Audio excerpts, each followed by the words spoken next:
Okay, so I'm going to take you through the process that I use to get really good quality basic stroke technique from the beginning. Remembering that I've already explained to the student that squash and squash 57, racquetball are mobile games, and that after we've learned the basic stroke, they're going to be moving a lot.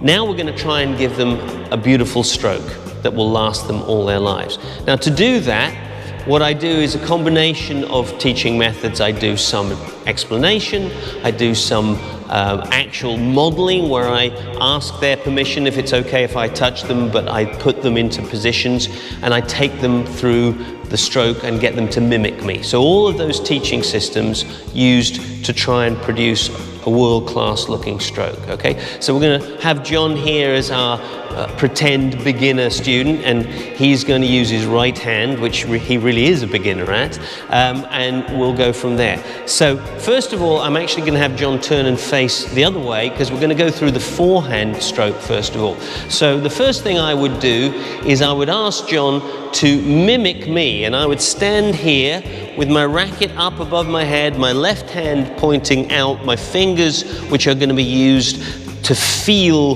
the space, okay, and the racket a little high. Now, John's going to stay like that.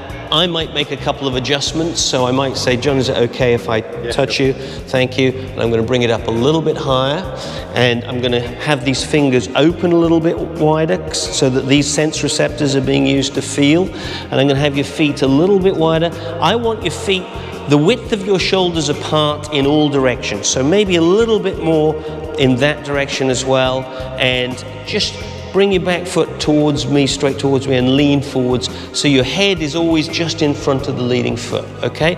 Let's rack it up a little higher. Now that's great, that's a great position to start off with, and what we would be doing is pointing towards the imaginary ball, and if we've just done the bounce hit protocol with the beginner, they know where the ball's going to be, but if it's a good player a good hand-eye coordination person, will tell them that the ball will be bouncing out here, okay? And the ball will come to the top of the bounce somewhere around here.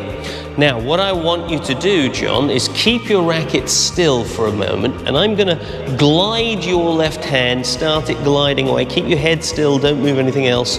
Keep the racket there, and once this has started going, now you can start bringing your racket down and just come to the point where we think the ball would be. Stop there, great. Keep that wrist up. We're going to keep that going through, and then we're going to go all the way through. Keep your head down, please, and we're going to finish the stroke off, and we're going to hold it there, okay? Now I want you to close your eyes, and I want you to memorize all these strange feelings, and I want you to be able to exactly copy that, okay? Now open your eyes and go back to the original position. Okay, lovely. And this time I'm going to hold the ball, and I want you to tell me when the ball's the right distance from you. Is that the right distance from you? No, it's much too close. Is this the right distance? Too close. Say the word now when you feel it's the right distance for you to hit, okay? Now, in slow motion, go through the stroke. Whoa, stop. Bring the left hand away first, then bring the racket. Keep the left hand going away. Okay, great. Perfect spot. The magic spot has been hit. And then follow all the way through. Keep looking towards the magic spot for the time being, and hold your position and stop. Okay, that's an excellent stroke. And go back to the original position again. Okay. And did you notice how when I moved the ball towards you, you felt, because you had a knowledge of where this is and you use these fingers, the exact spot that the ball needs to be. Let's do it one more time. Tell me when it's the right place. Stop. And go through the stroke. Knees bent, follow through, look at that ball, beautiful, what a great shot. Okay, and so that's the basic protocol for teaching good form.